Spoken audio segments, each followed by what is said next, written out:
Alright everybody, welcome back to another Lethal Company video. So today I'm going to be going over what the max amount of money you could potentially get on Adamence and Lethal Company. So starting from over here, indoor layout has a factory at 67%, mineshaft at 30%, and mansion at 3%. In order to get the maximum amount of loot, we'd have to use mineshaft, as it takes 17 minimum from the factory and adds 6. So if we take the mineshaft from Adamence, we will get a scrap number of 23 items. If you take a look at our items, we can take a look at the max value.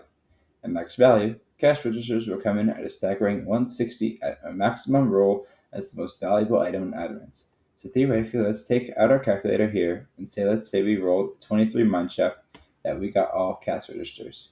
Calculate 160 times 23. If you're able to transfer all of the cash registers, you would get a value of 3,680. However, as you may know, there's an item called the gift box here. According to this website, the gift box has a minimum value increase of 10 and a maximum value increase of 14. Thus, this leads to an increase in the value of the cash register.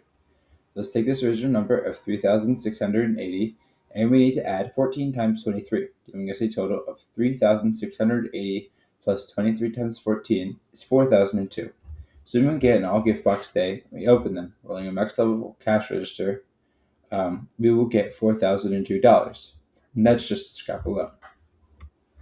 Moving on, the circuit bees have a 14.66% chance to spawn with a maximum spawn of 6. According to Lethal Company, the highest value of a beehive is $150.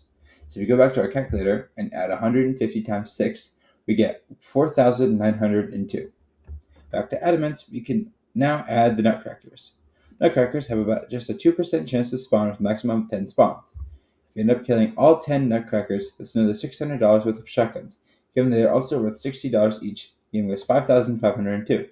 However, when a nutcracker infestation occurs, the indoor power is set to 20 for the day. However, Adamance's normal power level is 13, so this needs to happen. With 10 out of the 20 indoor powers taken by nutcrackers, that leaves another 10 indoor power for other things to spawn. If we go down the enemy spawns, we can see that there's one more enemy inside that can give us items, and that would be the butler. Given that they take 2 indoor power to spawn, with 10 power spots left, that means 5 more can spawn.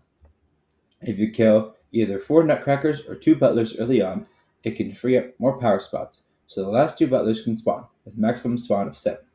So we add it into our calculator, 7 times 35, we get another total of 5,747.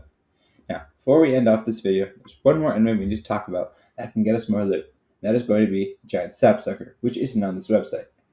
In order to take all 3 of its valuable eggs, you need to kill it, which takes 28 hits from a shovel.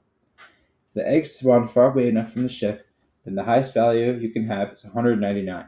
So if we go back to our calculator and multiply 199 times 3, we can get a total of $6,344 for a max roll Adamance. As a view overhaul on Adamance, if you get a 23 mineshaft with 6 beehives, as well as the giant sapsucker, a nutcracker infestation, getting all 10 nutcrackers and 7 butlers, as well as getting all the gift boxes on the moon, and having them all open for a 174 cash register, it adds up to a grand total of 6,344. Thanks for watching.